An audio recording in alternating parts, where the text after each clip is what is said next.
These suckers how to ball out here. Oh man, let's get this together here. Oh, layup. Oh, shot. Oh, three. Oh, it's like Brick City out here. Mid-range. Oh my goodness, I can't buy a bucket out here. I missed the whole damn basket. Oh my goodness, what's going on, man? My game is looking trash. Oh, here we go. Black Power Media shirt. Now we cooking. Trees. I'm taking on three of y'all with these right here. Between the legs. Oh my goodness, behind the back. Layup. Oh, and did he just do a reverse? He is in beast mode out here. I ain't gotta look, it's falling. Oh my goodness, this guy is going 3, 2, 1. Kobe! Nice. Black Power Media, baby. Nice. Empower yourself. Go get you some of that Black Power Media again. Right here, blackpowermedia.org. Yeah.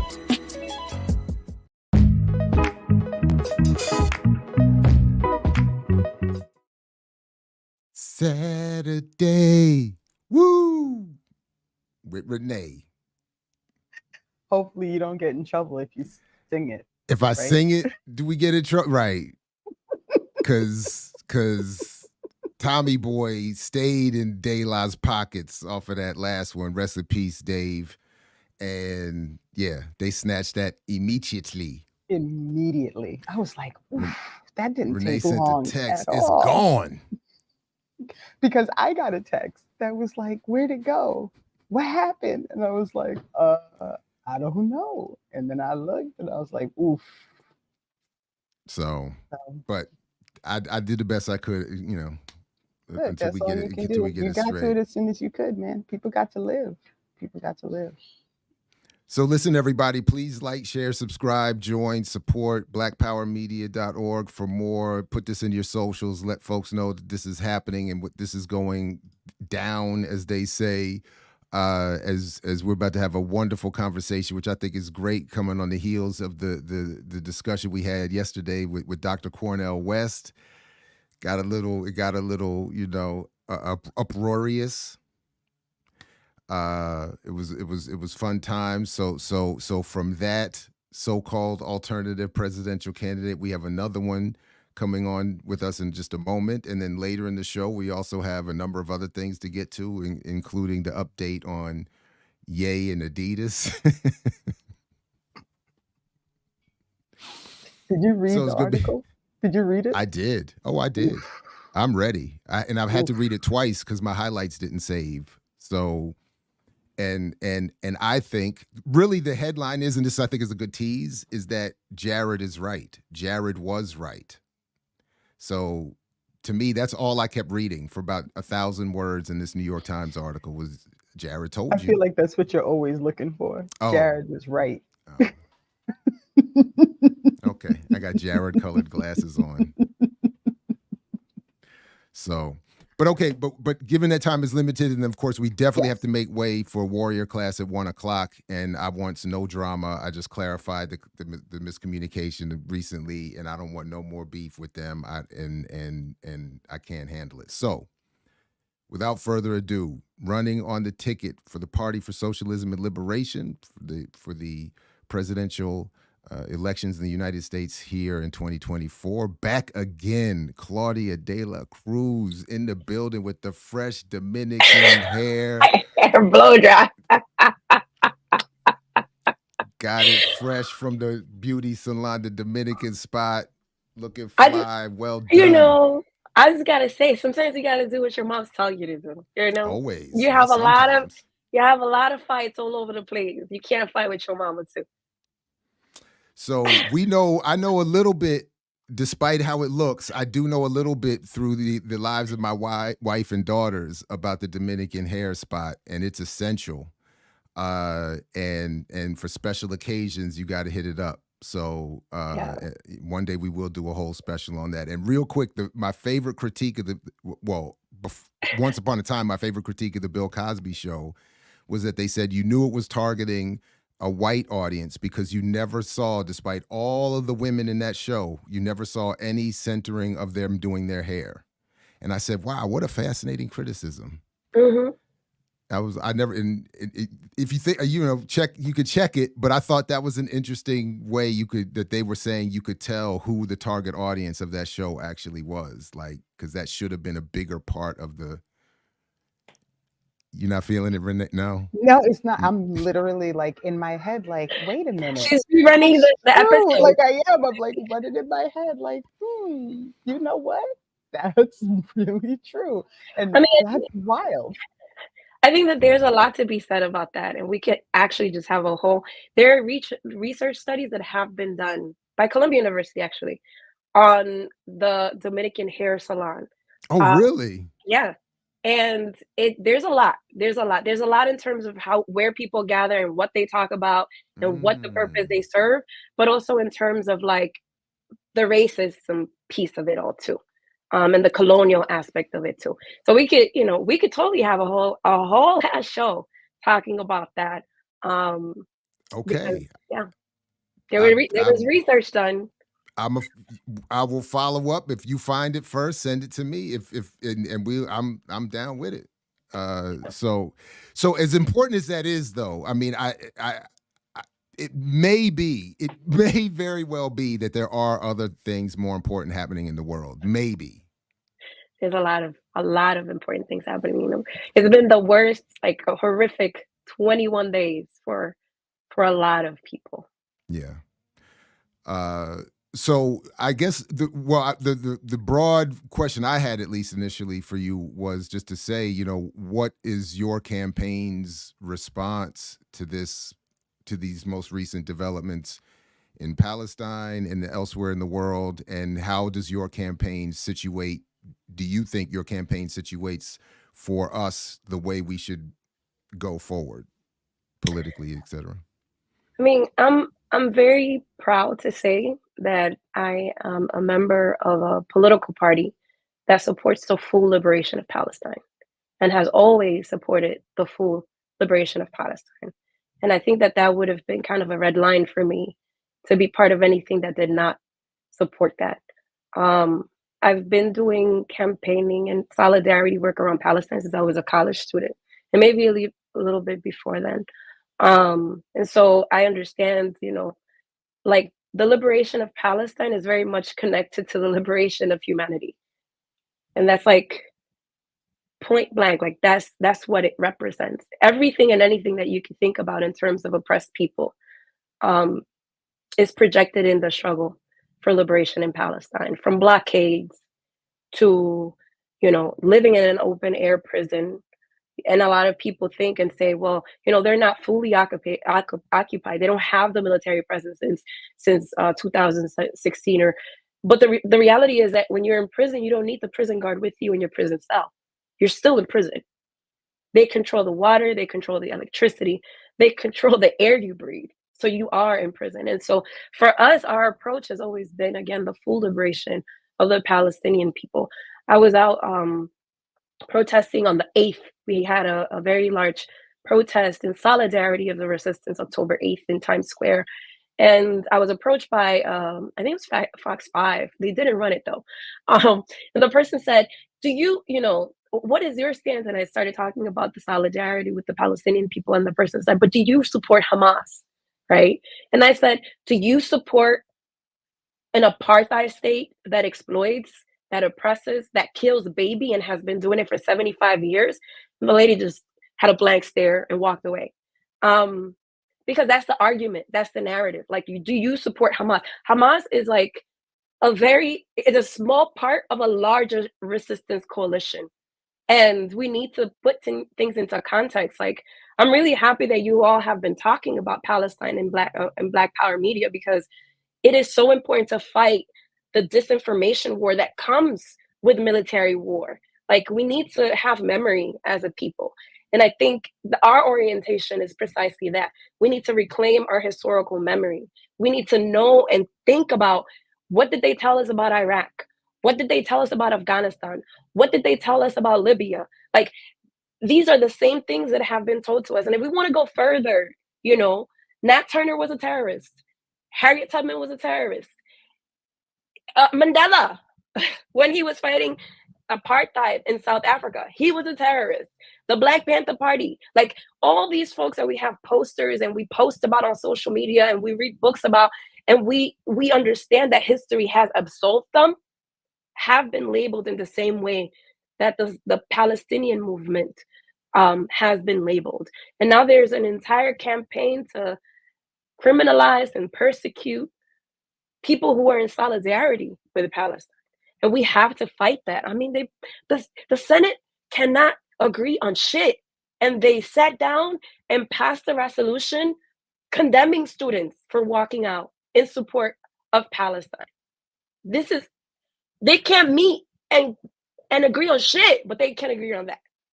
Republicans and Democrats can't agree, right, on a lot of things, but they close ranks when it's about defending U.S. imperialism and Israeli occupation. And so we cannot, if they've been lying to us for so long, we cannot think that this is the one time that they're truthful about shit, because they're not being truthful. Right on. And part of that historical reference also, and I'm sure you agree, is the whitewashing, right? Is the retelling of the story and the removing of the battle and the removing of what was actually going on. And I apologize, y'all. You know, I'm at work. I was about to say, you sure they don't need you? No, it's okay. No. They always act like they need you, but they don't. They're fine. They won't burn down the house. They're back there having a good old time. I'm just gonna let them be. But I wanted to point that out, that it's not just about historically going back and saying, oh, no, these people weren't terrorists then. It's historically going back and removing all of the things that made them be called terrorists and pretending as though those things were not really part of their struggle and not really part of their battle and not really part of the things that they were doing. And now you can say they're not a terrorist, right? Because they weren't really fighting for liberation. They weren't really fighting the class struggle. They weren't really fighting the government. So it's a lot deeper than just, we went back and now Mandela is actually a hero. It's because they actually went back and whitewashed all of the things they did. They removed Winnie, right? They pulled her completely from his story. So all of these things like played into the this rewriting of history and retelling of all the things. That's right. Yeah. I mean, I think, again, in the language that's used, barbaric, savage, like all these different, and we need to make sure to go back to our historical memory. Like, our people have been called savages. Indigenous people were called savages by the colonizers. All these different, anyone who has struggled has been labeled. And it's unfortunate that you have some folks who are so-called leaders who are Black and brown that are lining themselves with this shit. And we know what that is. We know who's cutting their paychecks. We know who's securing their positions in the spaces of so-called power. Like, we cannot allow them to be the ones to have the last word. We need to continue to be out there for Palestine until Palestine is actually fully free. A ceasefire, it's necessary. We need to demand it, but that's not the end all be all, because they could cease fire and they could, say we're gonna decline the amount of aggression. But if there's not a full decolonization of Palestine, if there's not a full return of Palestinian territory to the Palestinian people, they will be under threat by Israel at any point. And so we need to demand the full liberation of Palestine. I mean, because meanwhile, even today, I'll just share this quickly. Israel says ground offensive will continue as widespread communications blackout leaves Gaza cut off.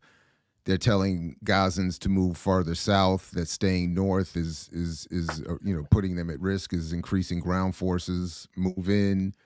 So there, you talk about the air, the water, communication, electricity, everything is being, and then to your point, a ceasefire just seems, it's like Israel's like it's laughing at let them have this argument around a ceasefire and what language to use as we just keep encroaching and encroaching and encroaching and encroaching. And to your point, and not to create this unnecessary juxtaposition, but it was a little bit frustrating yesterday the argument that we ended up having at the end of the thing with Dr. West around the language that he kept bringing back into it around, well, but Hamas, and then I saw some of the propaganda from Israel last night. I saw it last night. I know it's been out for a while, that of depicting the protesters defending Palestinians as defending child murder and not just Hamas, but child, like all this blatant direct hostility towards children. And they're saying you support holding children in front of bombs if you support, Hamas, et cetera. So, and West seemed to fall into that same thing. So I wonder to what extent maybe you already led us to the answer to this question, but how being in an organization, having some clarity around the politics and your interaction with the, I don't. So in other words, it just was weird to have to go through to have to go back and forth around that when it's just so obvious, as I just showed in that story from the Washington Post, that Israel's just going on unfettered. I mean, I think, yeah. To those points, I haven't seen the exchange with the conversation. Yeah, I didn't mean to make you respond to that. I it was just in my head, so I retract that part of the. It's just in general, because even when you're talking, others that will be in this political race that you have entered are already positioning themselves around what to say and not to say vis-a-vis Israel and Palestine, and what policies to. So let me move us back over there. No. I think that's the point, right? Like how they will position themselves within a structure that is already pro-Israel. And like that's the point. The point is that if we understand that the structure and the system and capitalism and US imperialism and its structures don't work, why would we make the argument that we want to position ourselves in this space and therefore we need to be careful about how we curtail or how we engage in this discussion? Like, why would we give up our integrity and why would we give our principles to be able to basically capture people who are not in the margins let's start there. And so working class people in this country, and I have had plenty of conversations in my family, because my mom is very Dominican and she's very religious and she's very much like Israel, the people of God and shit, because that's what the narrative is. So I have that on one end. And then you have folks that are Uber drivers, that are workers, that are saying, why is the United States spending so much money in these wars when we're struggling the way in which we are? Like, working class people can understand things for as long as you're able to explain things to them in a way that makes sense. And so I don't want to think that I would have to change my position in demanding and advancing the struggle or contributing to advance the struggle for a free Palestine because I'm concerned about being positioned within a structure that has not worked for my people. And so I think that we need to be very clear of how dangerous it is for us to give. I mean, Che Guevara said it. You don't give imperialism not even an inch. You can't trust imperialism not even a bit. And so if you think you're going to be positioned within a structure just simply because you're playing to this two sides of the story narrative, that's bullshit. And one clear example of it is Bernie Sanders. Bernie Sanders, initially as a senator, he was able to garner a lot of the support of Jewish progressive people who understood that Palestine had a right to be free, and he spoke to those people. He ran his race. He was destroyed by the Democratic Party, but now he is part of a structure with a higher political standing because of the people that brought him there. And he has the audacity to talk about, we need to have a humanitarian pause because he has a seat in power and he wants to secure that seat in power. So I guess what I'm saying is, what is our approach? Is our approach to kind of move away from what is principled, from what has integrity, to be able to articulate a discourse that will somehow position us in that place. And the reality is that if we do that now, we will continue to compromise then. That's what history teaches us. And so I think, for me, and for the party and for the campaign that we're running, we want to uproot the system. That is the strategy. That is the goal. That is what we want. Revolution, like for real. And revolution demands boldness. It demands courage. It demands sacrifice, and it demands saying the truth. Tell no lies. Claim no easy victories. That's what revolution is at the end of the day. And it will mean that there will be a huge or a group of people that will look at you sideways, like they did with revolutionaries elsewhere at a particular moment, and will disagree and will slander you. And you have to be willing to take that risk. You cannot, you can't just not have a backbone. You need to have a backbone. Yeah, I'm glad you said it that way, because it feels like we're in an era of tell all lies and claim every victory is your own moment. Like, and that's so yeah. And political organization, I'm sorry, just political organization, just to be able, like, political organization, specifically being within an organization that is a Leninist organization that has democratic centralism, what it does is basically, you have your opinions, but you have a collective conversation and a collective agreement in terms of what the party line is.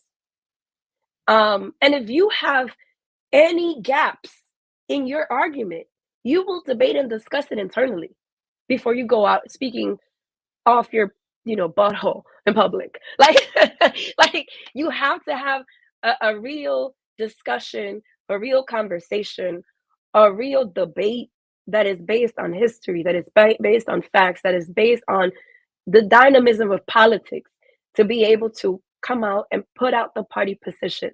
There is no such thing as an individual position. And we should, and I want to say to the comrades and friends that are, tuned in, we have to do our best in these times of war, because these times are of war in every level, to have those internal debates and sharpen our political clarity. We have to do that, because we live in a, like you said, claim all lies, claim all, easy victories. And you cannot be part of that. We can't afford to be part of that. We can't give an inch to our enemies. I'm so interested in the process in PSL. So just because what you just said. So what happens with, so I understand the process. So you probably start with smaller groups, and then the smaller group sends somebody to discuss with the larger group, or is it all, I'm curious about this process of getting to, how do you get to where people are in sync and understand the same things? And what happens with the dissenters? Like, what happens if there are voices in the room who just don't, like, they don't want to go along with what the agreement that is made?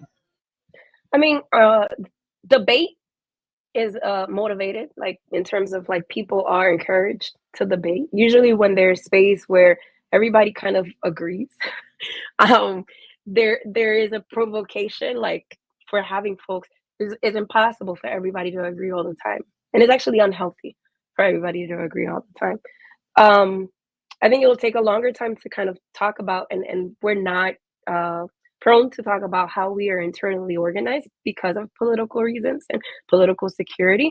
But we have spaces at the branch level. So we have branch level leadership. We have leadership that is kind of like a national second tier leadership.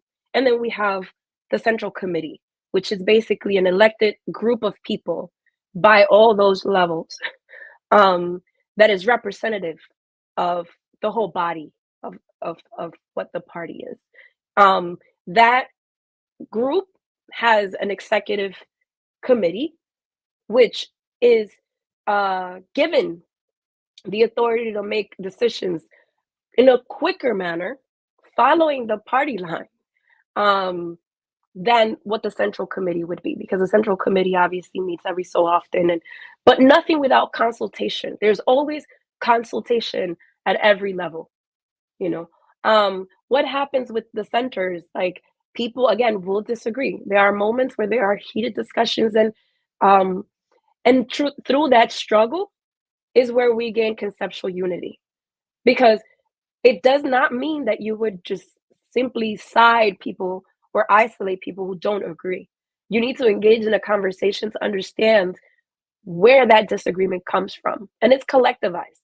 It happens in different places, whether it's a one-on-one initially, or is it like at a branch level, or is it like at a national, like there's different levels and different approaches. But it's not a matter of isolating people who think differently, but struggling through those differences. And so that's the best I could do in terms of like sharing.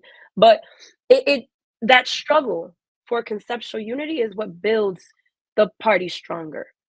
And so one of the things that I think is very UAsian, very like from US ways in which we're taught to conceptualize politics. In addition to think about politics like in an every 4 year type of thing, like electoral politics is the only way we do politics. In addition to that, in the left, because there has been such an intentional destruction of political party culture for so long, and there's been this injection of like nonprofit politics, because that's a politics. Um, there is a lack of understanding of how we organize ourselves collectively to deal with conflict. Like, people are very conflict avoidant.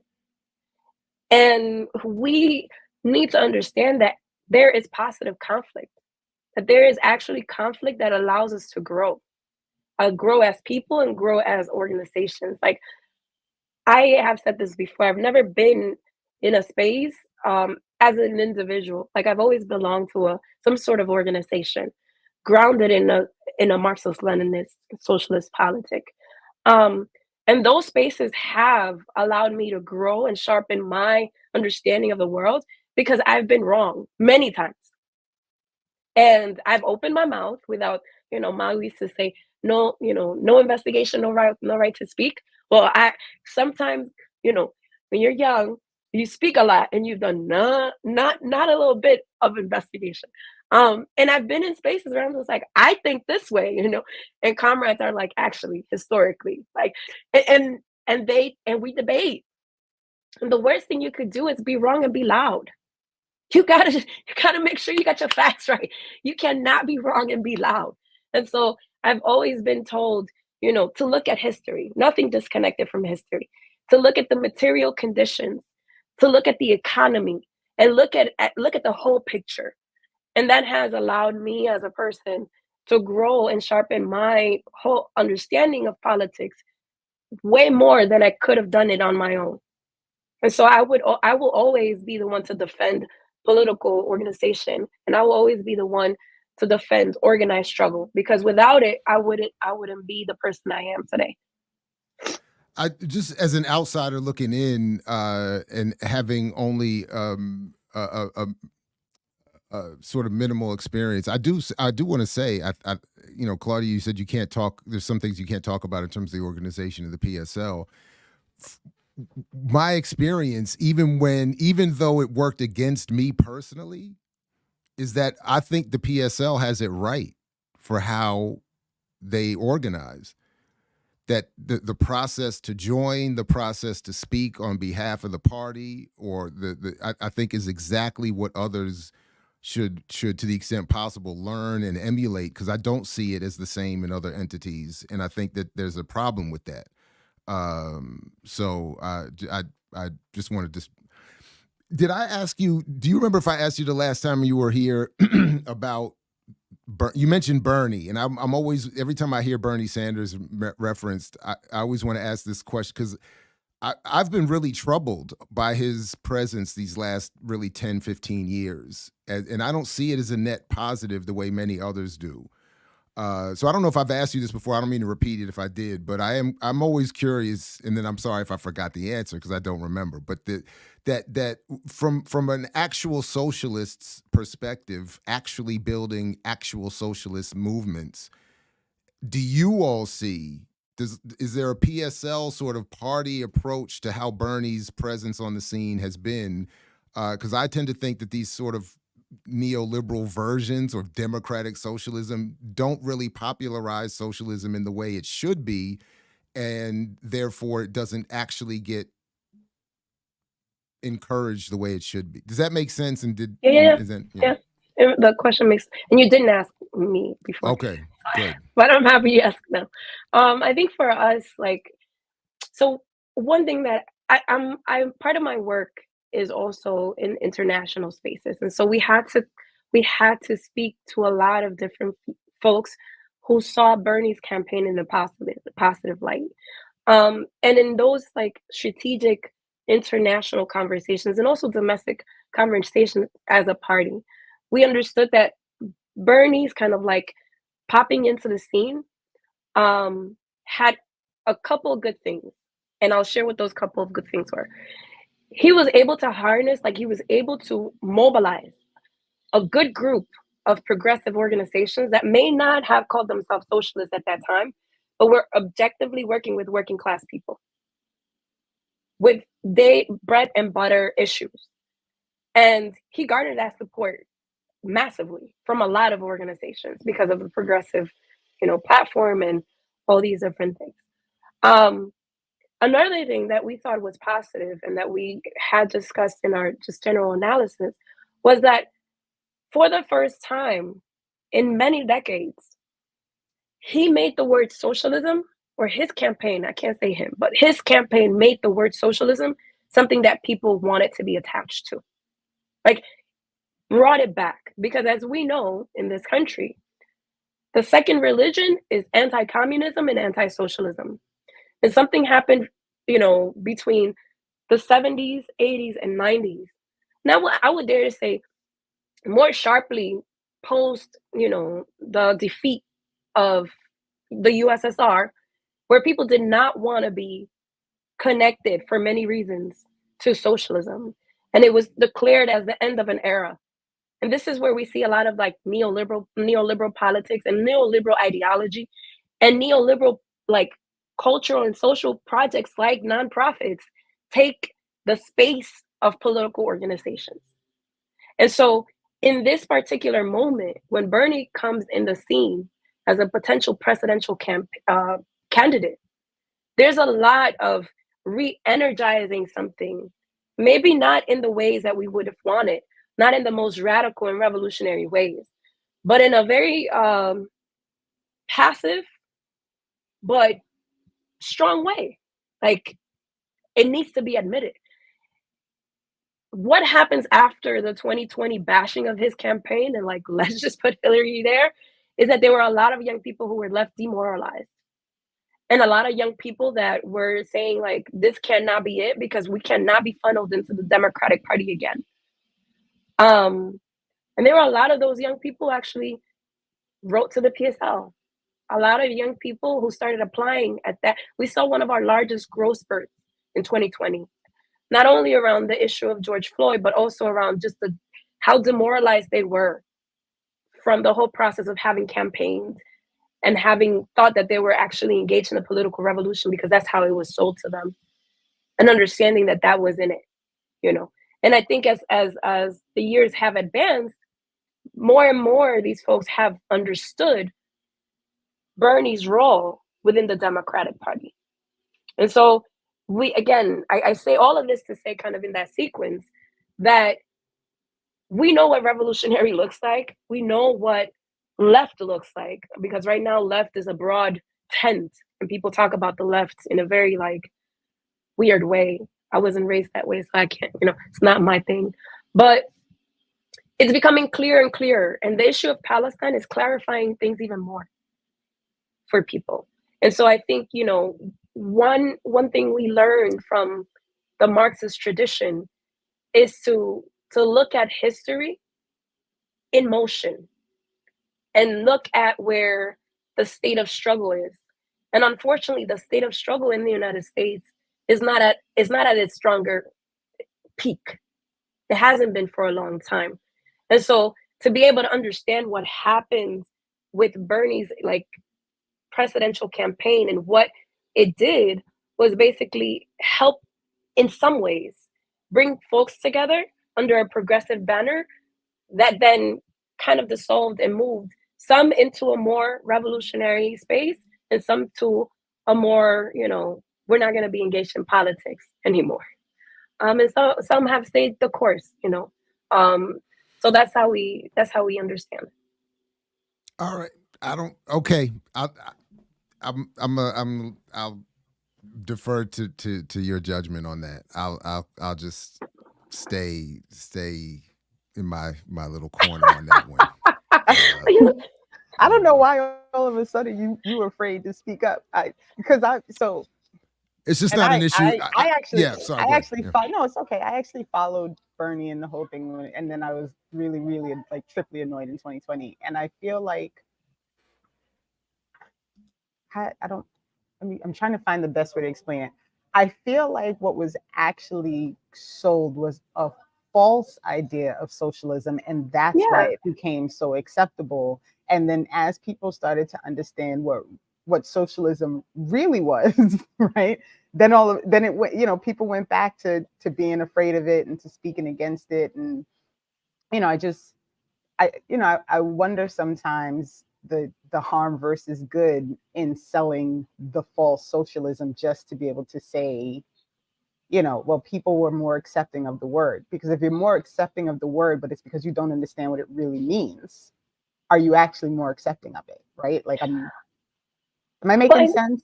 Yeah, total sense. I think what we need to understand, there's certain things that we have control of, and there's certain things that we don't. The fabrications of the state or the systems of power to be able to give us some sort of like docile solution to the many issues we face is going to happen. It has happened historically, it will happen. Now, we can position ourselves in a way that basically disconnects us from the people. Or we can position ourselves in a way in which we intervene and allow people to see what the actual meaning of the word is. So, for example, we wouldn't go to a Bernie protest to protest Bernie necessarily, but to give people some sort of sense of when we talk about socialism, this is what we mean. Like there's a tactical way of intervening in historical moments that I think we need to understand, and we need to like approach it as it is. Like I wouldn't go, and this is probably a very crazy analogy. The Black Panther movie, when it first came out, my niece was like, Titi, you have to see. And I was like, fuck you, no. There are actually Black Panther Party members who are in jail. I am not going to go see that movie. And she said, no, Titi, you have to see it. And so I went and I saw it. And from that moment, we were able to engage in a discussion of why they do these things in the historical moments in which they do them. But had I not seen it, I couldn't have had engaged. So basically, the idea of common sense of where people are, Gramscian, theory, like where people are, where the people's mindset is, and how do we move them forward without antagonizing, is important. And that's what I've learned in politics. Like we need to be able, like my concern isn't Bernie. I know who Bernie is. We know who Bernie is. My concern are the progressive movements that are surrounding him because they think he's a change. And so how do we intervene in a way that we can move them further to the left?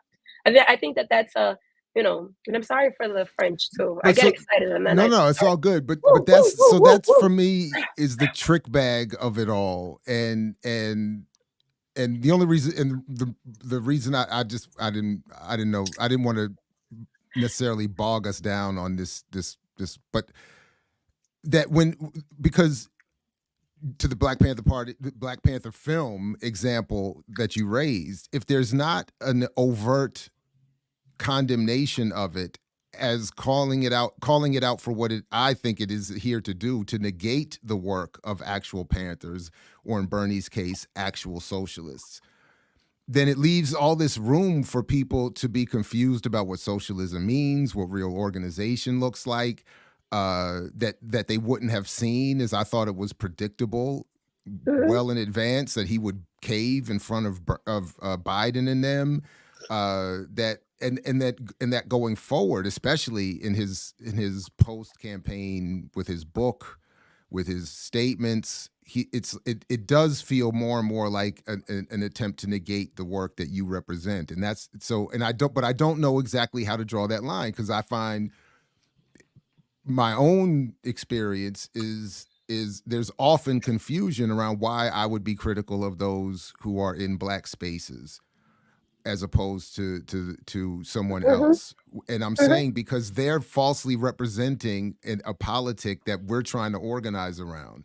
But then calling them out has its consequences. So that's really what I was trying to tease out there a little bit. Yeah. Yeah. So yeah. No, I think I don't think you're wrong. I think that there's a level, again, it goes back to integrity and it goes back to principles. It's not, what I'm trying to say is that we should be able to denounce without isolating ourselves from where people's consciousness are at. I guess that's the best way of putting it. We need to be able to do it without isolating ourselves from where people's consciousness is. Because the last thing that we want to do is not be able to communicate with our people.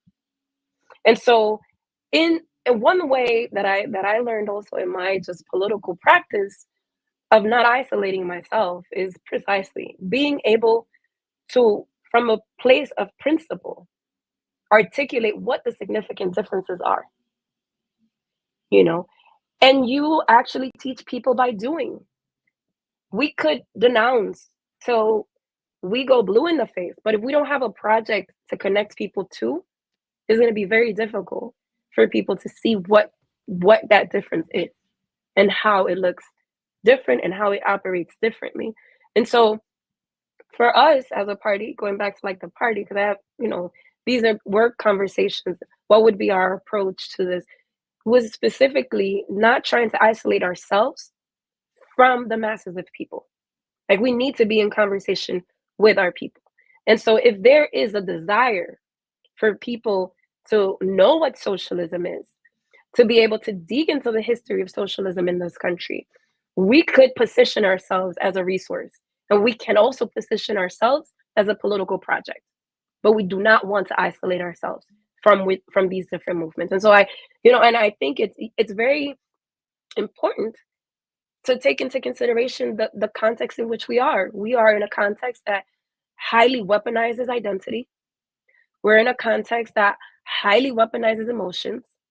We have lived in a society that has produced depression, all sorts of mental illnesses, and all of those things are weaponized every day in movement work and in movement spaces, and we have to be very, very careful about how we position ourselves in relationship to that.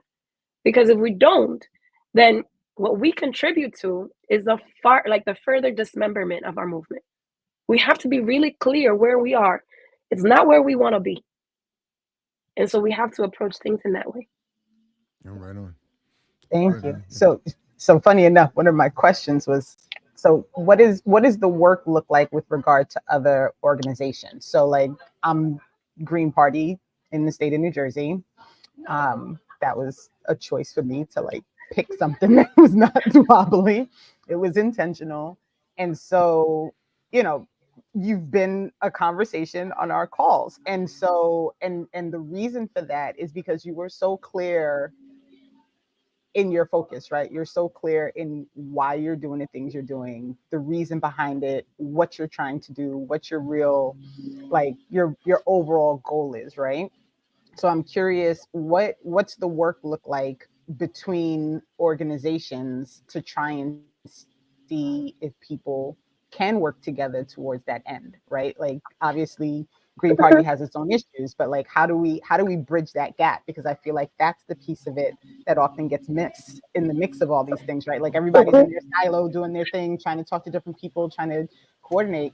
But if people who are really seeking to work towards the betterment of the material conditions of regular people, right? If we could start having these bridged conversations, I feel like maybe we could get a little further. So I'm just curious, what does that process look like on your end?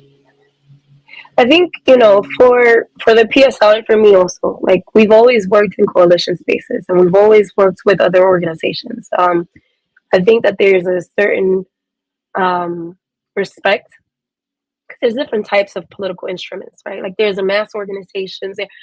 There are all sorts of different political like instruments for the working class. And we've always tried to work in a very principled and transparent way with organizations. Understanding that not one organization can actually move or advance revolution. That is impossible. In history, it's never been one organization. You look at the Cuban Revolution, you look at the USSR, you look at the Chinese Revolution, they've always had the coming together of revolutionary forces. I'm not going to use left forces. I'm going to use revolutionary forces. They're always come together, they've always strategized together, and they've always evolved to something bigger than what one or two organizations were. And so we have that really clear, that is, there's a necessity for us to be in conversation, to build principled unity and strategic unity with other organizations. We've worked closely with Joe Stein. We work closely with Ajamo and different folks that are also part of the Green Party. There's no animosity, because ultimately we want to be able to reach the revolutionary goal of transforming society for the benefit of the working class. And so for us, there's the need. In order for us to be able to advance revolution, there's a need for principled unity, domestically as the United States, but also internationally. And so that's our principle. Right on.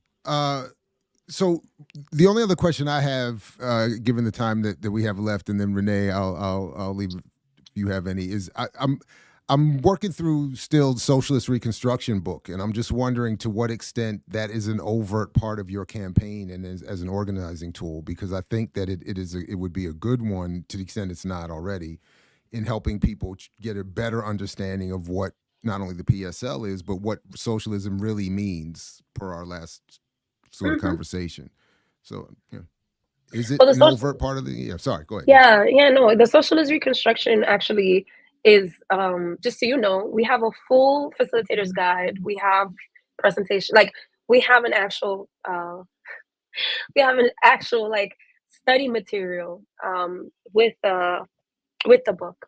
One of the things that I'm very proud of is that I'm also Karina and I are actually the coordinators for the National Political Education Department. And our task has always been within the political education realm, because we understand that there's a need to deconstruct the many ways in which we have been misinformed and miseducated.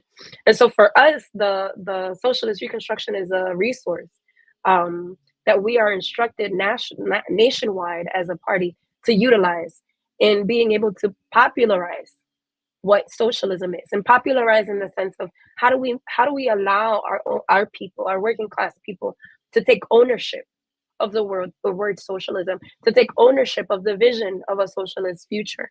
And the book, like you said, is a primary resource for us. One of the things that we are attempting this campaign to do as well, and the way that I talk about it, the way that Karina talks about it, and the way a lot of our leadership talks about it, is in a very concrete bread and butter way. Like socialism is not a theory to kind of keep in your head. It's something that we must engage in practicing. It's something that we much need to achieve. And we need to gain the confidence not only to talk about it, but to also build it. And so the Socialist Reconstruction is very accessible, I think, in a lot of ways. And we're trying to promote that accessibility of what socialism is. Not as an idea, like people are like, oh, you're so idealist. Actually, idealism is thinking that capitalism can solve our problems. That's idealist. That is what really idealism looks like. It's not. I'm sorry, Claudia. Can I interrupt you, please? I'm sorry. I just had to. I'm sorry. Message.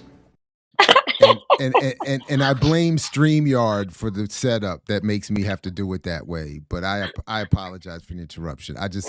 But that was just, because you know what else? You know what else that was? Now listen, that's called my boy. You know nothing about that. just sorry. Apologies. You're good. No, you're good. Okay. You're good. Because it's exactly that. Like they sell us this idea that somehow is an utopia. Like, oh, that, or it is an utopia or is a nightmare? Because then they're like, they're gonna steal your houses. And it's like, really? Like, what house do you actually have? And if you do have a house, you're paying mortgage for like 40 years and then taxes on that shit. Like, are you really that concerned about that? And it has nothing to do with that. It's about socializing the wealth. It's about being able to say that there is no space for billionaires and trillionaires in a society that actually are building that wealth based on the exploitation of the majority of people.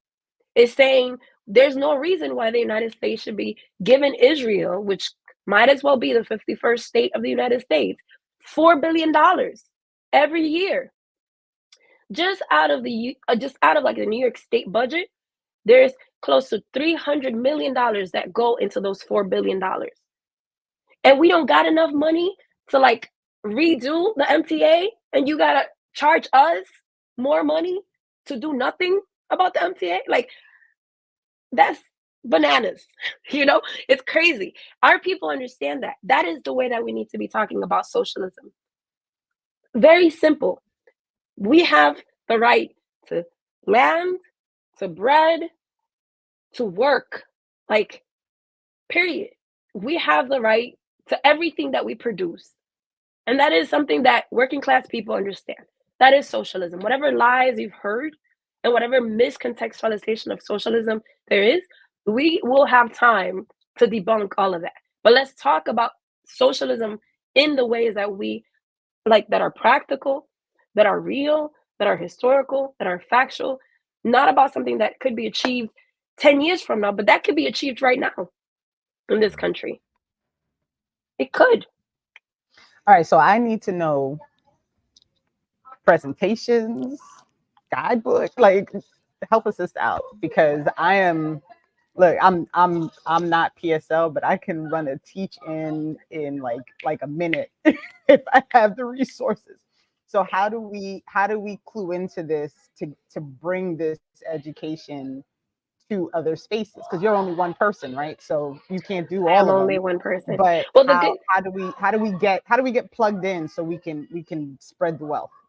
So the good thing about it is that I'm one person and Karina's one person, but we have a whole party. And we have comrades that are political educators who have been part of the process of building these facilitators, guys, these presentations. Folks have been doing it in different places. And so, folks could reach out, whether it is from like the PSL, whether it is from like the PSL national website. We haven't made those resources public, but our comrades in the different branches do have those resources. And so if you do reach out through the PSL national social media accounts, or you reach out through the website, the National Education Department will get that request. And so we, would be more than happy to be in conversation with people that either want to invite us into their space or want to work together with those resources. We do. So let's do it. Look, yeah, I'm like, let's do it here, Jared. Let's do it here. I'm down with it. I'm saying, let's do it. Let's do it. Okay. Let's do it here. Done. It's happening. We'll sign up. We'll I told Jared, listen, I'm the proletariat. You can still I was about to say, I'm be right here. I texted Claudia. I said, I'm sorry. Please forgive me, but I lost the contact for whoever was booking the interviews, and I didn't mean like, go circumvent process and protocol. She said, man, please, I'm the proletariat. Boop, boop, boop, boop, boop, boop, fixed, and here she is. So no doubt. We're working out. So that's two excuses we have to bring Claudia and the campaign back here. We got to do the Dominican hair special. So we did the Cornel West music special. We can have you come back. Just, we can put politics aside for a minute and just have some sip whatever our preferences are. No, and talk hair. We could talk. The thing is that hair and politics. Hair is political. Damn. Hair is just like fashion is political, just like music is political. All that is political because it's connected to some sort of economic advancement for somebody. And so, like even the thought of like, oh, natural hair, how expensive it is for you to actually have natural hair. We can have that conversation too. So there's so much. Actually, no, I don't. No, nothing about that. I'll give you some of mine. You can have some of mine. Yeah, he cannot have none of mine. No, it's mine. No, I gave it all to my children. That's good. That's a good thing. By the way, my youngest got called nigger by 2 white boys on bikes yesterday. Can you imagine that? Yes. Can you imagine that? Speaking of, can you imagine that in 2023 in these tree-lined streets? Yeah. So that's why I can't imagine that. The unfortunate thing is that I do imagine that. Mm-hmm. There's a lot of, and we have to expect more of that coming out the woodwork. Like we have to expect more of that. It's unfortunate. I don't know. Yeah, no. Like yeah. And so before Claudia goes, somebody did ask about the November 4th rally, and I feel like that's probably a better thing for you to go out talking about than any question that I have written down on my piece I've been derailing you all day. That's what you do. That's what you do. But we're gonna bring it back. That's why I'm here. Bring it back. But thank you. Because I would go on Jared's like track and just talk about all sorts of other stuff. I'm that person. Oh, a little red ball. Okay. But November 4th. So November 4th, we are a part of a coalition that is spearheaded by many Palestinian movement organizations and the Answer Coalition. And we are calling for a national march on Washington. And it's going to happen November 4th at 2 p.m. in Freedom Plaza.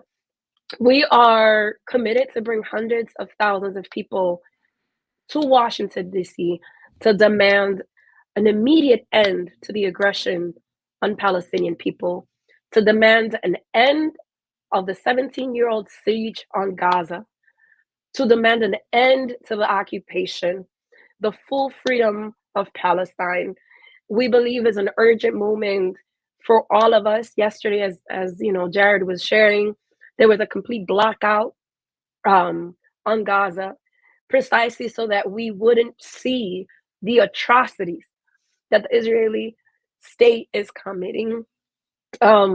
We are determined to take the streets every day if necessary. Like our comrades have been out almost every day across every city in the U.S. with participation of many folks that have come out in support and solidarity for Palestine. Millions of people around the world have been doing the same.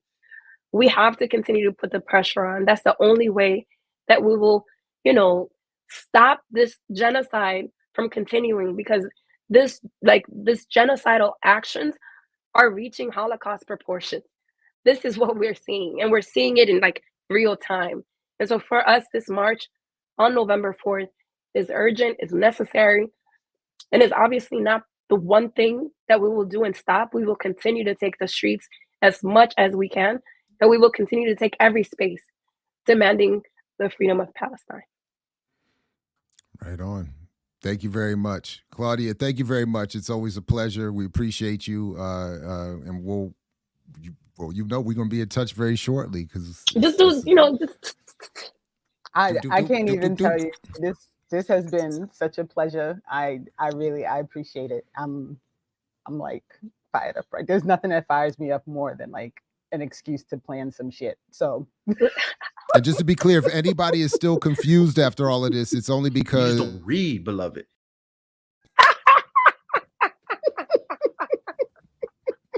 So go read, beloved, and be ready when Claudia's back. Thank you again, sis.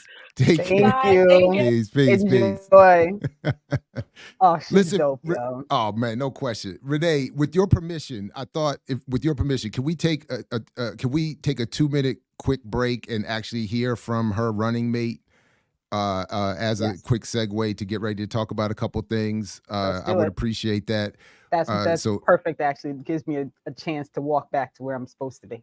there we go. So there it is. So we're going to take this quick break by hearing from Sister Karina, the second half of the PSL campaign. Back here in just a second with more Saturdays with Renee. Peace, everybody. Cowards. Every last one of them, cowards. The United States Senate has unanimously adopted a resolution condemning pro-Palestine students as in solidarity with Hamas and anti-Semitic. The resolution calls to fully and completely support the state of Israel in its war on Gaza. As if that weren't already the bloody norm. Everyone from Bernie Sanders to Ron Paul has voted for this, if you can believe it. At a time when Palestinian journalists and doctors are being targeted and assassinated by the Israeli government, when schools and hospitals are constantly being bombed with weapons that are subsidized by our tax dollars, which of course they have voted for, and over 7,000 Palestinians have been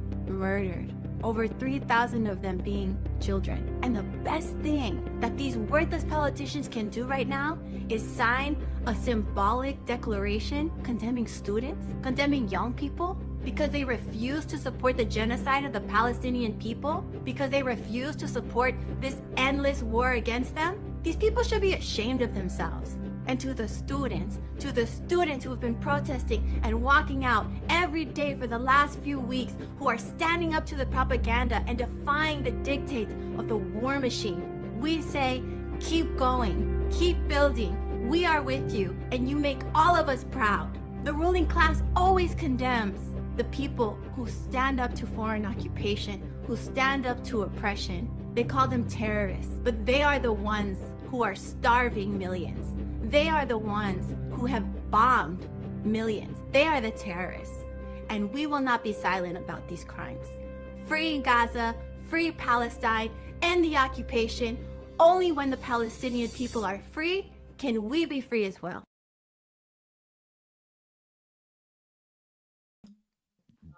There it is. There it is. Right on. There Thank it you, is. TWOFs. That's Free Franny, isn't that Palestine. Franny? I think so, yeah. If I'm not mistaken. Yeah. Thank you, Franny French. So okay. Again, your run sheet is full. I know. And I you did a know. deep dive. Should we start with your deep dive just to make sure we get all the time to it that we need to, since you put in, apparently you put in some work? Yeah, just because I'm sorry. The reason I just wanted to share real quick, the reason that unfortunately I won't be there November 4th, I did want to share this real quick, is because I do have a very good excuse. Because I'll be in Montreal at this book launch event at the American Studies Association with Dr. Orasami Burton, Dr. Robin D.G. Kelly, Dr. Sarah Haley, Dr. Ruth Wilson Gilmore, the people's super professor, philosopher, Daruba bin Wahad. So I think I have as good an excuse as you could have if you're not going to be there. But I am amped about that and honored about that. So it's going to be interesting. That's dope. Look at you getting in there with the big boys, Jared. Dr. Burton is Dr. Burton. We're gonna see how it is. You know, that's Dr. Burton's doing, you know, but that's dope. But running around with Daruba in Montreal, you know, that, I mean, yeah, Daruba was apparently just in New York, and I'm like a little bit sad that I didn't have a clue, because I certainly would have stalked him to try and like get like a hello. Yeah, well, I didn't even bring it to you because I thought there might have been a chance that he would have been around today with us, but we didn't. It wasn't possible, so I didn't even bring it to you for a request. But yeah, I hear you. All right, Sorry about that. Okay, let me. Where am I? What do you want Okay, me to pull first? so you can pull the spreadsheet so people just understand what I've discovered. Oh, So as you you want me? remember, Okay. if There. I mean, and this, it's hard to no the Oh, actual not that. Cop City one. Oh, the Cop City one. My bad. I'm over here All good, sharing run all good. seats, Look, run sheets, that's all and right. everything. That's all right. So, Uh, and James is correct. They do charge $100 for lock maintenance. He is not wrong. Anywho, oh wow. so Here we go. This is the one you meant. so so as you remember last week, you pulled it up real quick, and I had Mhm. gotten through about 24 cities in different states that had some kind of police training, public facility, public safety, something, something, something. So that list was started just me kind of picking states out of my head and saying, let me look here, let me look here. And then I realized, all right, so I'm going to have to do like a real actual search and go state by state and see if I can find something in every single state.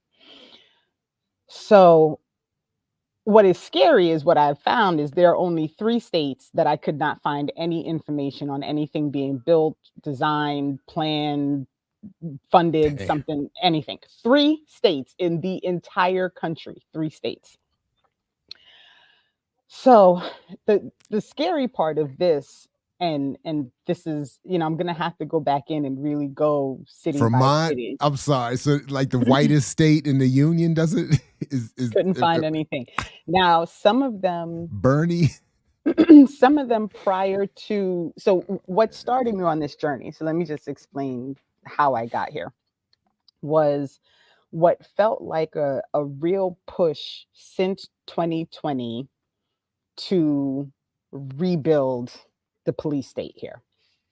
And I understand that a lot of these conversations about updating and, they started before 2020. I recognize that. However, it felt to me like the conversation was really Mm. growing since that movement happened in 2020 after the murder of George Floyd. So I started poking around, and what's there is a list of every article when I did my research that I found that confirmed that in a specific city, in a specific state, at some point, that at this point in time, they have either just opened, did their big, ribbon cutting. It is under construction. It is being assessed to determine where they should put it.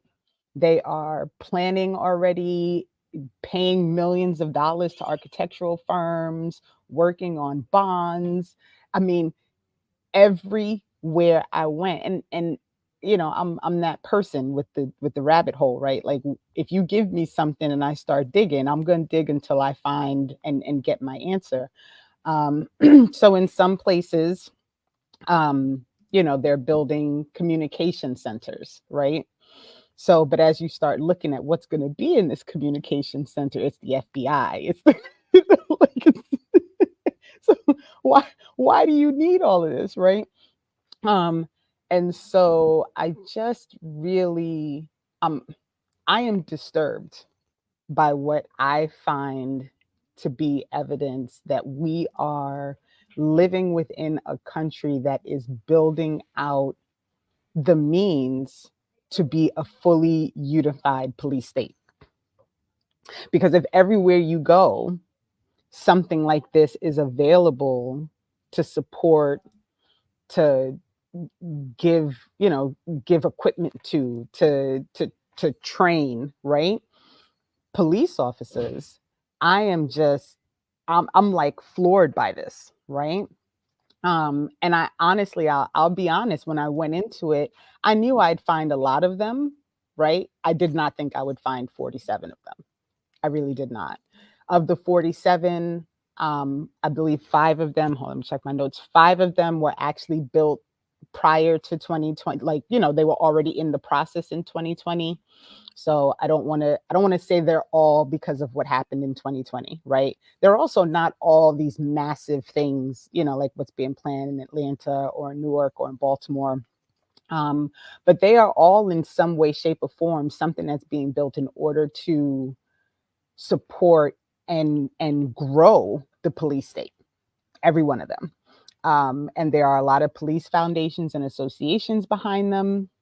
I found one city where it's a rural area, and I think it's like 100 acres or 1,000 acres that they're trying to put towards this process. And the people came out and they were like, oh, why are y'all building a shooting range, like a multi-path shooting range in our community? And they came forward, and the community stepped up, and they're trying to fight it. But I couldn't find, like, I have to really dig into every single one to get the full details, right? Like, and we're talking money from some places it's like 5 or 6 million, and some places it's 50 million, and some places it's 90 million. I mean, it's a range. And I feel like no one is talking about how widespread this police state is. And it's concerning to me that it's not a conversation, and that people are probably completely unaware that it's happening. And I want to find out, like, how much of this is because of the federal funding from Jim Crow Joe deciding that we need to fund police, right? Like, so there's a lot. But welcome to my rabbit hole, y'all. Welcome. No, this is great and appreciate it. And I mean, week to week, you could just keep building on it. I mean, so in other words, well, one question I have is, did you find when you made that, you said something about a unified national cop city movement of sorts. Have you found any evidence that there are direct links between one and the other, and No. have they, like, some command? Is there going to be like an AFRICOM for the U.S. police here in the United States, like nothing to that extent? But it is just when you look at the timing and the amount of these things that suddenly, all of a sudden in 2021, they had to rebuild the police station that's been there for 60 or 70 years, right? 60 or 70 years. All of a sudden now it's like, it's necessity. We have to do this thing. And the timeline to me is what really struck me. Like, for that many of them to be happening after 2020, to me, is the link. It's the link. That's the thing that links it, in my opinion, right? And I haven't found anything, but I don't, like I said, this was me more trying to really solidify evidence that there was something as widespread as I feared it was going to be when I started the search last, a couple of weeks ago. So 47 states, and at least, I mean, almost all of them apparently are post 2020. Right. And to your point, they're different sizes, etc. They're not all the roving, sprawling landscapes or whatever. But wow. Right. And Ricky is correct. When you really start looking at the conversations, the conversations within, like, the city council meetings, right? The documentation that gets posted by whoever's trying to sell the town on this thing, it is always about, trying to secure the city, right? Trying to make sure that we have the ability to respond in certain situations, right? It's wild though. I mean, it really, and I'm very curious about the populations, like, is who lives in that town, right? Where this thing is built, not just in the town, but who lives in the town that's next to that town, right? Like, is that part of the reasoning? What does the income look like, right? What's that about? Where's the funding coming from, right? In Hawaii, there was a big fight right? About trying to prevent a big sprawling thing from being built in Hawaii. And there was a lot of conversation when they got the council to say no. And I think people kind of walked away from it. Well, in my digging, I discovered that there was a $50 million budget line. Right now, supposedly this thing is not happening in Hawaii, but is it really not happening in Hawaii, or are they still trying to sneak it in under the guise of something else? So there's a lot there, and it's going to take a lot of my tenacity to kind of dig through and figure this stuff out. But I feel like it's important, right? I feel like it's important for people to understand what the state is planning, so that there's going to be a lot that we can't stop, but at least if you are aware that it is happening, you can have at least a little bit more of the ability to prepare yourself for whatever can come from that. So I see I got you speechless. I mean, really, I don't. I mean, yeah, you do. I don't know what else to say about that. That's crazy. It's so right along with the 50 billion that corporations came in with to suppress everybody's anger over George Floyd with financial literacy programs and this, that, and the third. They just it feels like this was packaged on the other side of it. Right. Financial literacy on this end, cops on this end. Right. And Franny, there's not a line yet for the total spend, because that was, that's going to be part of what comes up next. Like I have to just keep doing more digging. And for some of it, it's really hidden, like this, for some places it was just because I've really figured out how to search for things when I'm looking for information. In one place there was nothing, but I caught wind of like a public meeting that happened. And then I figured out which association did the public meeting. And then I tracked the public meeting and figured out it's not a lot of open information. Just even highlighting some of the headlines, you got, 85 million there, 43 million there. So I know this isn't scientific, but it's 6 million for this one. This one does it, then the 330 in Baltimore, 5 million here in is that New Indiana? Mm-hmm. So I mean, and there are a couple of states with 2 of them, which I was like, ouch. Oh, right. And then, so for Virginia, I noted the one in Leesburg because that's in the process. But one must ask the question, why is there a whole new facility in the plans in Leesburg, Virginia, when a brand new facility just went up in Manassas in like 2019?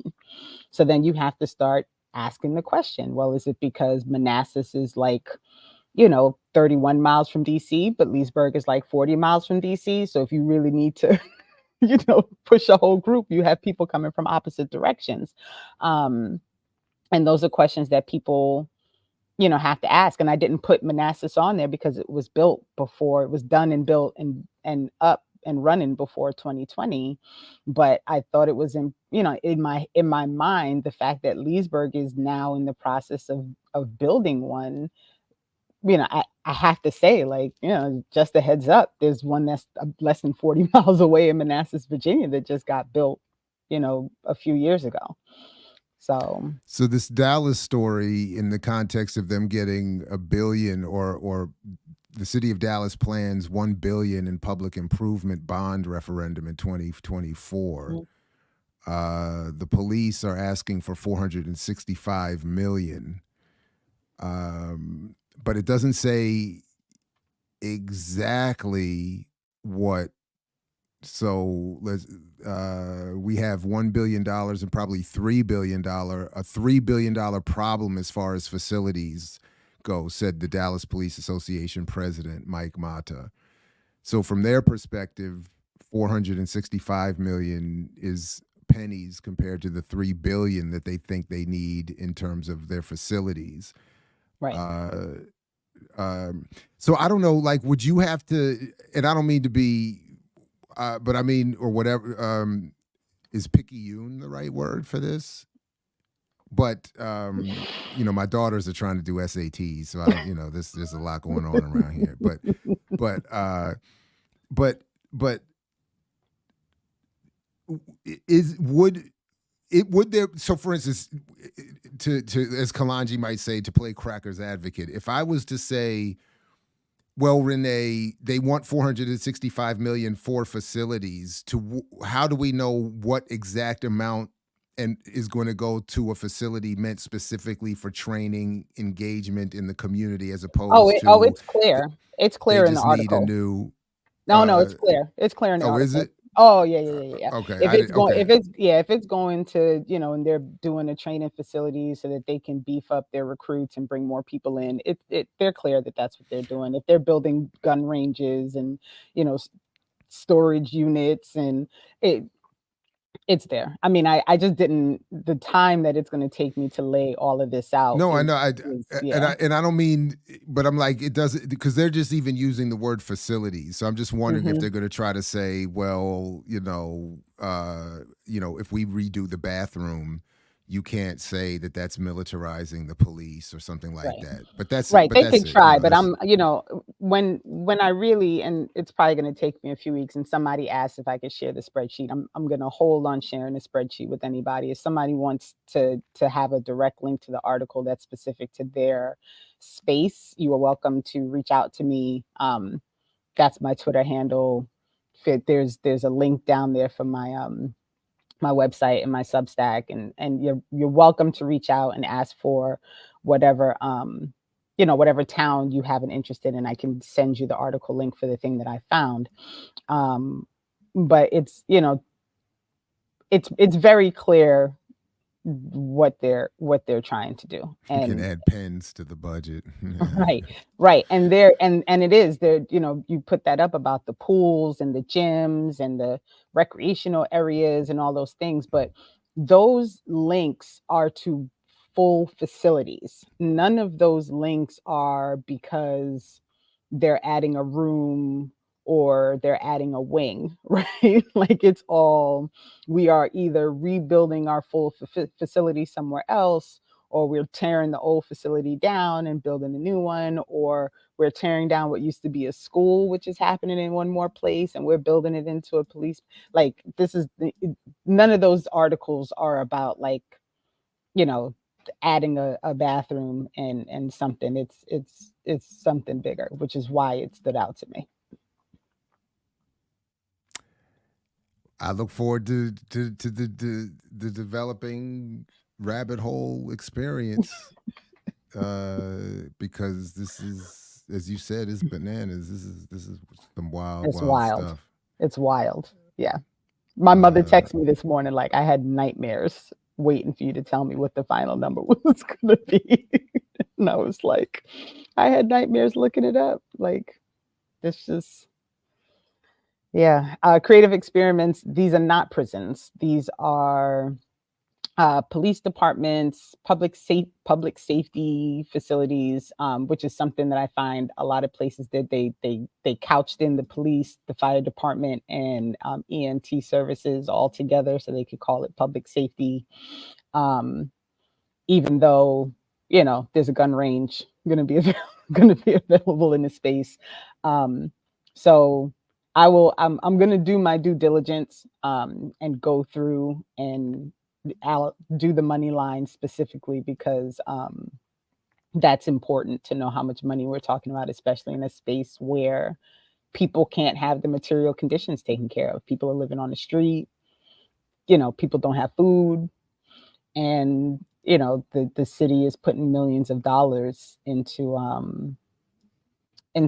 rebuilding and beefing up something that is not ever going to be to the benefit of regular working people.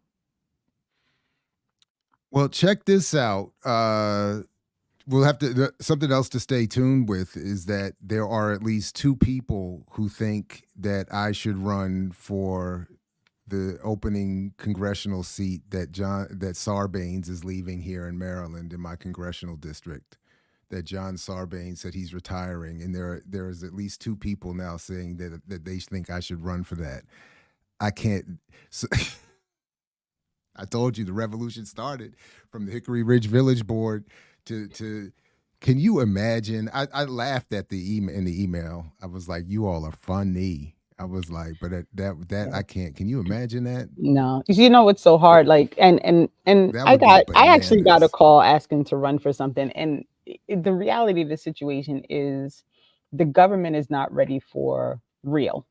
They're not ready for Mhm. change. They're not ready for anything that's going to significantly impact the material conditions of regular people. So if you are running on that, it's going to end up with a lot of things that nobody wants to deal with, like the crazies and the government coming for you. And like, The argument I'm being presented with is that they think that they do think that Maryland is ready for someone to run on a radical anti foreign policy, like anti Sarbanes's foreign policy. I'm like, man, I was like, man, like I feel like I feel like friends of mine are trolling me. That's really what I think it is. They're like, let's see if we. they're trying to corrupt you, Jared. Yeah, Like they if just we want to get him in see. if they get him in the seat, they'll shut him up. Please. They're trying to Come on. corrupt I you. mean, it would just be so. Thank you for the super sticker, Kamari. Appreciate you. And didn't even want nothing. Look at that. That's Look at just that. nice. So again, just checking the clock. I want to make Right. sure that we do. So we good on the Cop City I for now. At think least we we are good update. for now, We and really then we appreciate can. what you're doing. This is. Oof. Okay. I tried to warn you. I was like, "You sure, Jared?" Because I be on some like research stuff, and I I mean, it's a dig. little. I mean, it's just they're being consistent. It makes perfect sense that they would do this, and that would Right, be the response. Like, y'all go out here in March, and we'll sprinkle you with some financial right, literacy and nonprofit right. money, and then on the low, we're just going to build this We'll build up new the structure. infrastructure. Right. And Ricky, I did Uh, not miss your request. If um, you know how to reach me. If you want me to research something, send it to me. I'll take a look. oh, okay, right on. Okay, where should we go next? Why don't we go to Kanye? Kanye. So I don't have a New York Times subscription, so I had to go through my wonderful institution at Morgan State University to I get know full text that's how I access. got it too, was through my job. So Okay, so I'll pull that up here. The story that broke yesterday or dropped yesterday: inside Kanye West's fraught relationship with Adidas, 7 takeaways. I have my one main takeaway. mhm. That again, the headline, of course, that Jared was right. But what let me let you where would you like to what did you get from this, and how much So or yeah, go ahead. so the reason I sent it to you, right, was because my big issue with this whole thing with Adidas and Kanye and the whole scenario is this is really not so atypical, right? Like you get the person that gets boosted. They're making a ton of money off of the thing that they're getting boosted to sell. They are selling things in communities, in places where like this should, like the hundred and something dollar, 200 and something, I don't even know how much them sneakers cost. Like, guys, that should not be the focus given the situation of all the things that are happening. But there is like a 10-year history of him just wilding out within Adidas, right? And wilding out with like weird requests for Jews to do stuff with Hitler, pictures and commentary, having people watch pornography as part of their like process to I, I, create things. I just, I mean, it is a wild like explanation of what happened with him within Adidas, and it really makes you understand that these corporations and money makers, these billionaires, they are willing to do anything to make that profit, right? So they will sell Kanye as like the artist and the use his black face to make everybody think that they got to do this thing, and in the meanwhile they will absolutely be clear that he is running rough and doing absolutely horrendous things, and never ever, like, none of that is an issue. Right? Like, it's okay for him to wear white lives matter shirts and to say that slavery was a choice and all the other like wild ass shit that comes out of his mouth, as long as the millions keep coming. And it made me think of you when I read it, because like this is what you talk about all the time, right? Like this is the core, this is one of the core problems, is that it is all about capitalism and making money and this false promise of power through buying power. And like it was like, it was such a perfect perfect storyline based on everything that you're trying to get people to understand. I was like, Jared got to read this. Well, I appreciate that, but that's not why I think it proves me right. The point, so, and you covered it. The part where they said that for 10 years, Adidas looked past his misconduct as he's having Jews kiss pictures of Hitler every day, as he's doing the porn and the making everybody, he's just got, apparently they're having meetings and he's just got porn playing in the background and people are supposed to just my point is that when you now come out later to be like, oh, he's an anti-Semite, and then to the point that I was trying to get at yesterday with EYL and the ADL can now come out and say, oh, look at the rising black anti-Semitism. Let's fundraise. And then they can, and then everybody can start, well, what do you think of Jews and blacks? What do you think of black people and Jews? Well, what about the Jews? And what did Kanye say? He's an anti, do you think he's an anti? And my point is that if you really wanted to have a serious conversation, Adidas, whose founders have all kinds of interesting, because Adidas and Puma are founded by brothers, if I remember correctly, and they also have these a crazy history themselves with absolving Nazism and so on and so forth. But I have to double check that. But my real point is that if anybody really wanted to have an honest conversation about black people and Jews, or the relationship of Jews to the political, why are Jews positioned in certain positions in the political economy? And if you wanted to have a serious conversation, it could be had, but instead you'd rather platform it in the context of a KanyeWest so that we never have a meaningful conversation about it. And that we never can raise meaningful criticisms of everything, and that we could turn around and see what's happening right now in the world with people being even more confused, more susceptible, more easily dragged to one pole or the other, because is it Kanye, or is it Amy Schumer, or is it Dave Chappelle, Mayweather? Like, what do they all think? Well, wait a minute. Why? Who gives a damn? No disrespect, but that's not their bread and butter. Politics, history, political economy, so on and so forth. There is a history of Zionism. There is a history of Jews in the United States that would explain.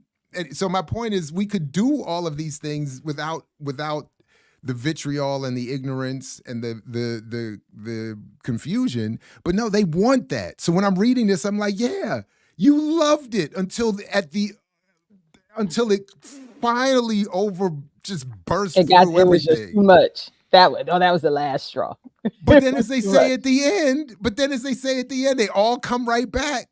But they had at least one more chance to keep making money together. Right? In May, the company had $1 billion in inventory that they could re-release to sell. $1.3 billion worth of Yeezys. A cut of the proceeds would go to charity. Most of the revenue would go to Adidas, and Mr. West is entitled to royalties.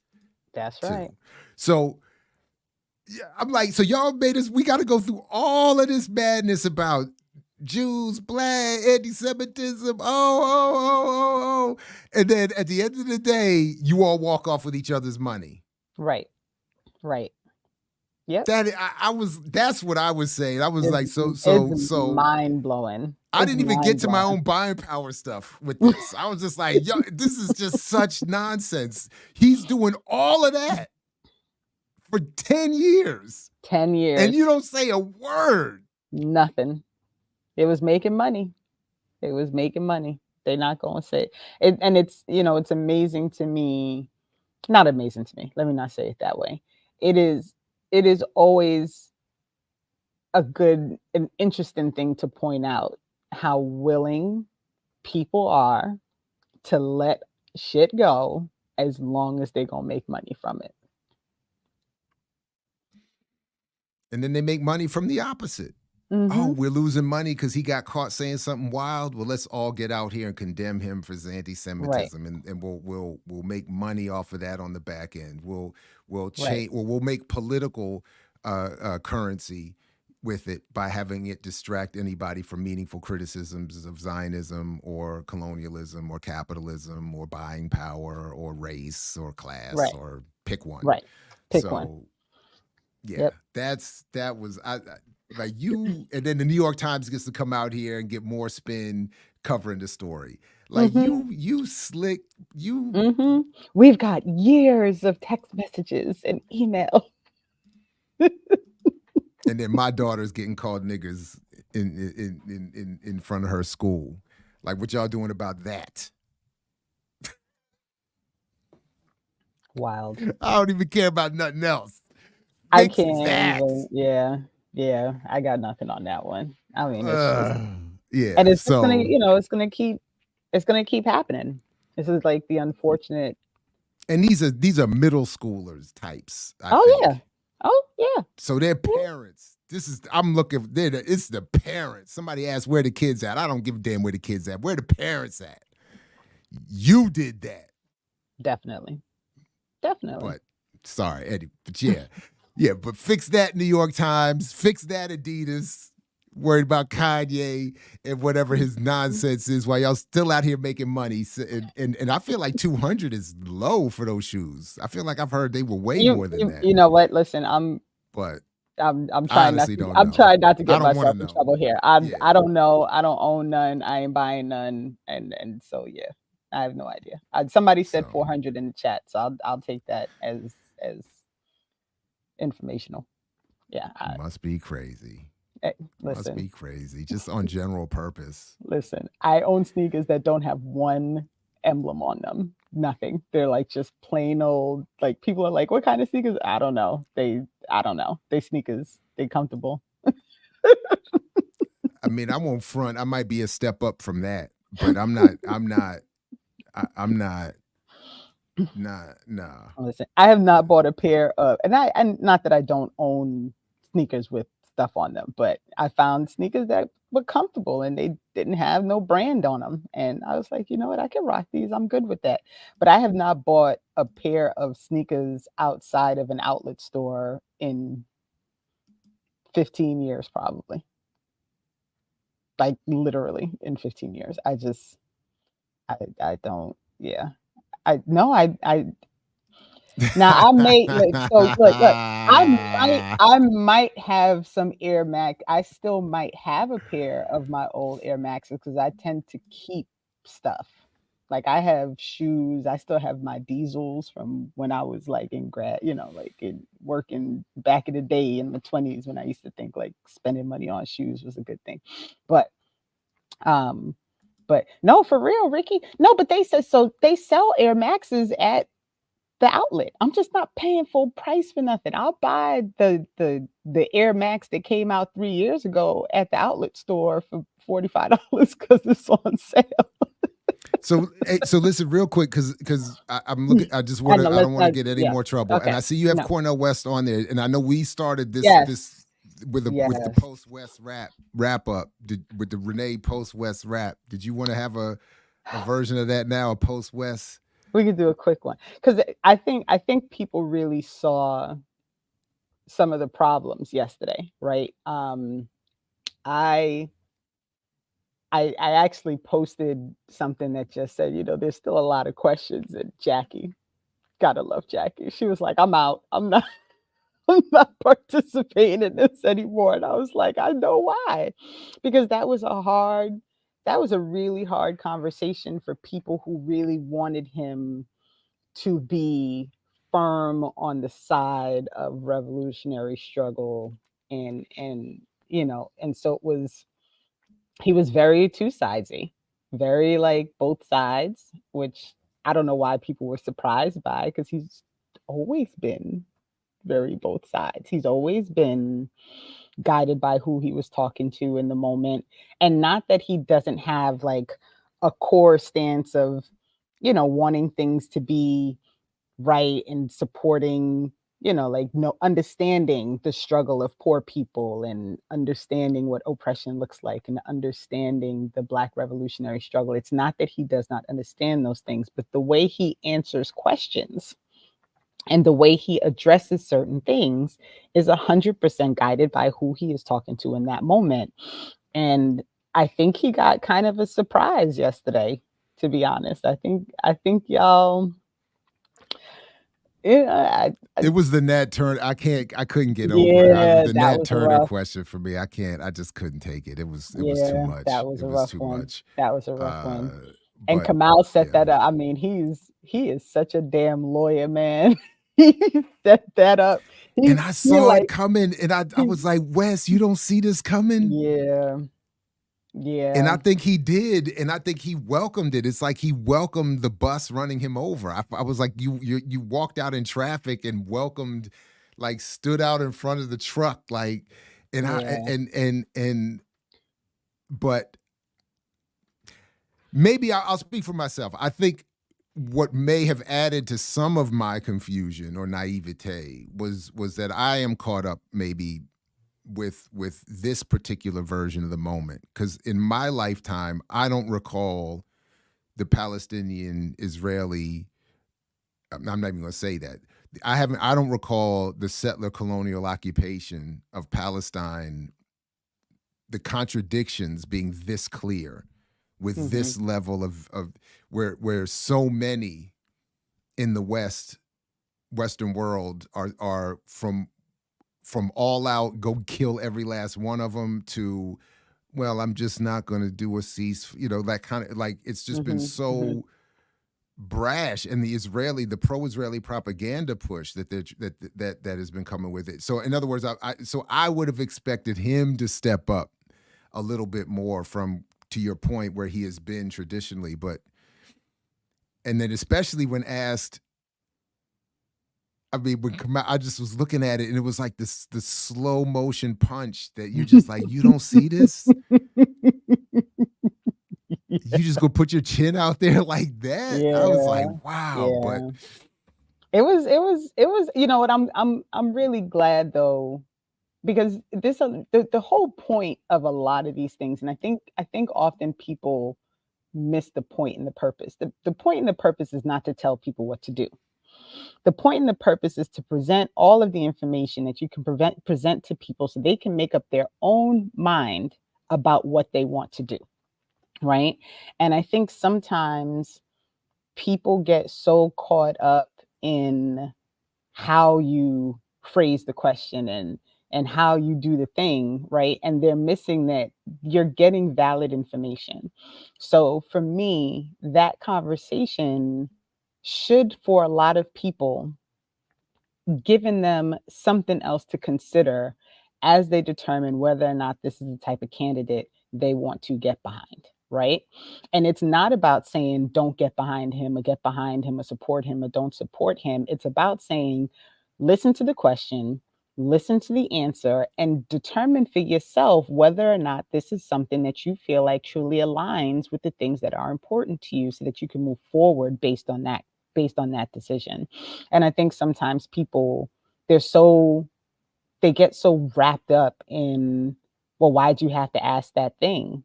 Well, you needed the answer. That's why I had to ask that thing, so that you could get the response and kind of be able to move forward from there. The one thing that, I wish you all had a little more time to talk about, and I think, it's in part the way he answers questions, not so much that you didn't really talk about it, because Jackie did bring it up. was like, how is he going to move forward, right? You don't have a campaign manager now, right? What is the plan, right? You walked away from the Green Party because it was going to be too much work, and because you couldn't find a way to say to the white people, like, listen, I'm going to go do this thing with black people. Why don't you come find out, come learn, come engage, like over here, right? Because as I said to Claudia, like, sometimes it's got to be about building that bridge, right? Like creating that opportunity for people to understand why it is important for us to struggle together, because in the end, we are trying to get to something, right? Like, you're not going to do it on your own. And that level of individualism for me is really, I had, that was what I had a really hard time. Like, I wasn't really shocked about the whole like two side thing, but the individualism, the like, I'm just going to do it on my own. I'm a jazz man. I need to be free. I need, all these things. And I'm like, okay, but brother, you're running for president. Like, you gonna do that by yourself? Like, how's that gonna work?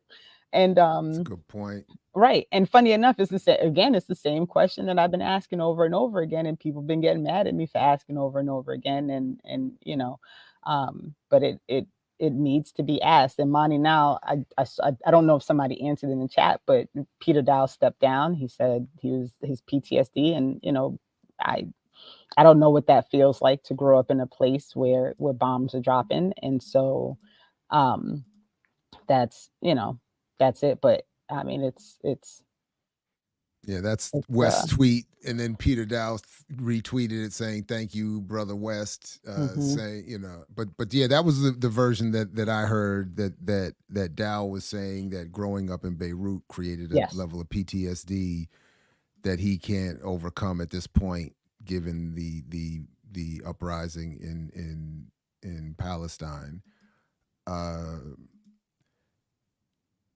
Yeah. So that's that. I mean, I just, I do think he'll come back, because I think you all do things in a way that's not, even though he may be caught off guard or feel uncomfortable in the moment. I don't think he feels as if it's like you getting on him. But at the same time, I don't know how much longer this is going to last, to be honest. So to Rick, that was the explanation that I heard, that, and West only passingly, confirmed that yesterday, that was what Dow, his health in response to that wasn't strong enough. Yeah, and it was basically that. I mean, he tweeted out and said that, growing so up Joshua, thank you. So Josh gives me, because this was exactly what I was struggling with right now. Mm-hmm. Like, I'm not trying to be insensitive, but that is the exact, thank you, Josh. That's exactly the question. I was like, wait a minute. So like Gaddafi, Libya, I mean, what else? Yemen. I mean, what else? Previous bombings in Palestine. I mean, this was, it took. Right. And I just put in the chat that's the tweet that was his, I guess, explanation. I put it in our private chat as to why that was the tweet that explained it, I guess. Okay, here it is. Yeah, okay, thank you. I'm soul tired of human violence and brutality. I'm soul tired of U.S. enabling and supporting it. My PTSD from growing up in Beirut under constant bombardment is being triggered in a big way by this genocide. I'm going to take time off and pray on everything.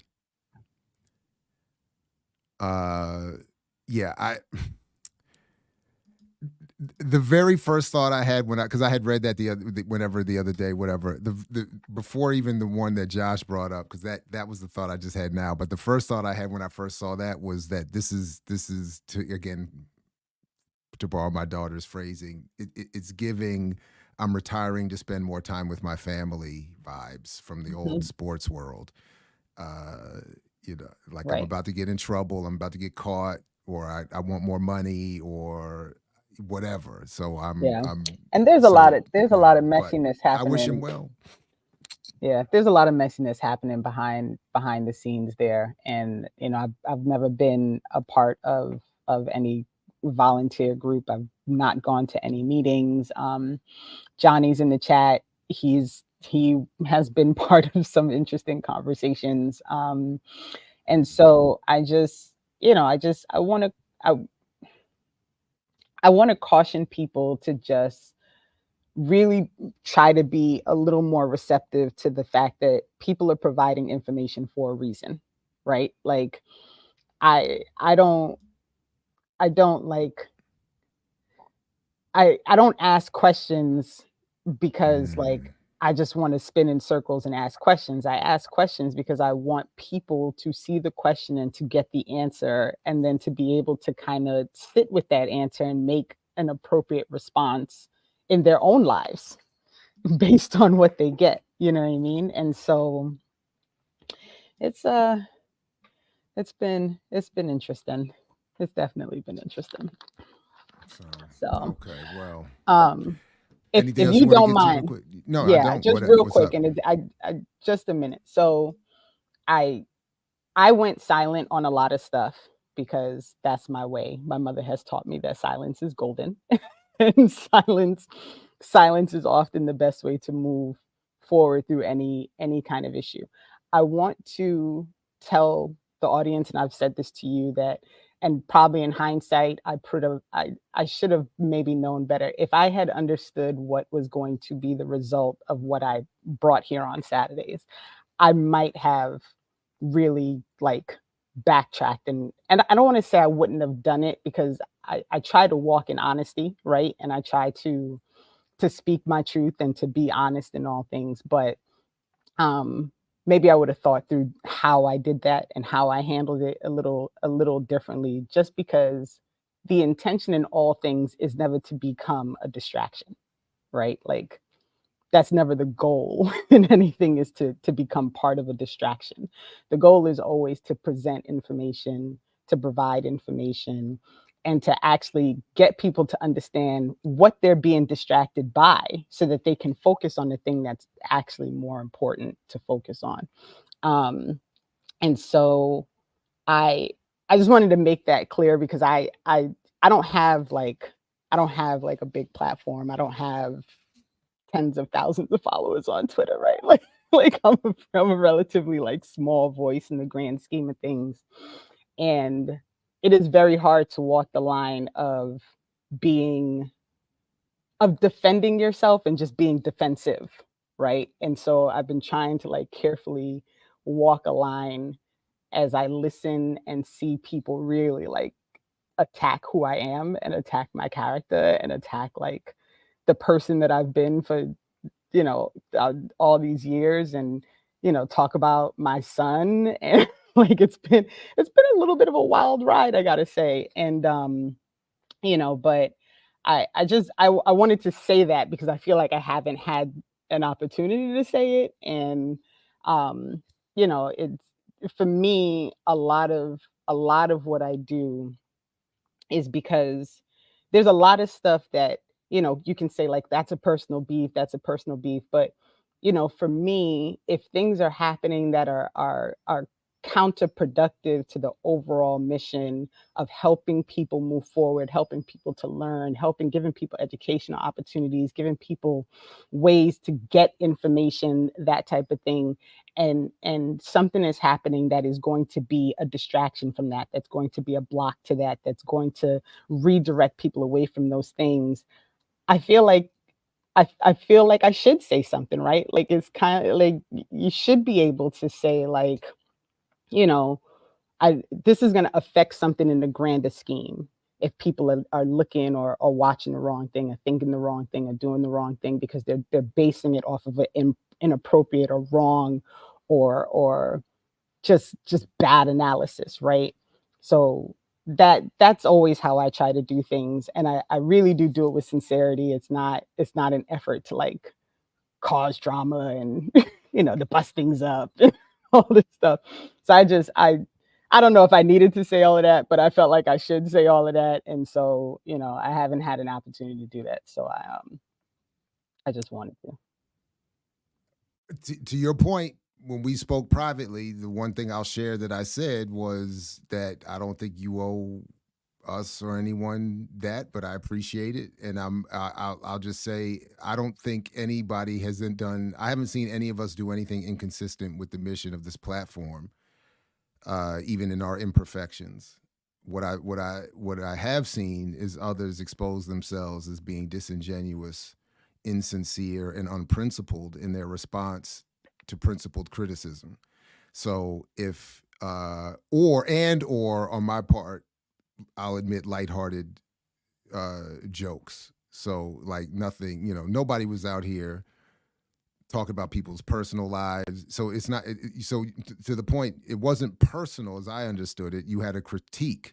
Others Right. made it personal by criticizing your personhood and your private life, Right. and to a certain extent, some of the rest of us. That's so. However you want to deal with it is obviously up to you. But I don't. I Oh, I'm I just good. I yeah just, yeah that's this it yeah. honestly, like this space, like today was being able to sit on a platform with Claudia and have that conversation, right?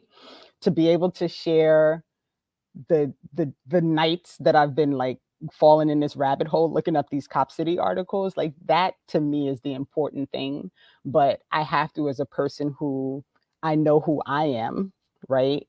I have to be able to just take that 3 minutes and just let people understand like look, I'm going to be who I am, and you can like it or dislike it and think this or think that or whatever have you, but in the end I want people to understand where I'm coming from. Like I want people to know that this is, my root in all of this is truly because I want people to get information it's important to me, and that's really I feel like that's the most important thing, is really giving people opportunity to learn something and to get something that they might not get anywhere else. So Boom, there it is. And we're right on time. Renee, there we thank you go. very much once again. We will see you, if not before then, next Saturday. There we go. Please, everybody, like, share, subscribe, support the platform, Patreon, and so et cetera and so forth. Link in the show description. Please stay tuned or come on back on the other side with Warrior Class and here in a few minutes. Peace if you're willing to fight for it. Only if you're willing to fight for it. Like Fred Hampton used to say. Thanks again to you, Renee, and peace to the remixers. See you Thanks, next time. Jared. Thanks, crew. Bye.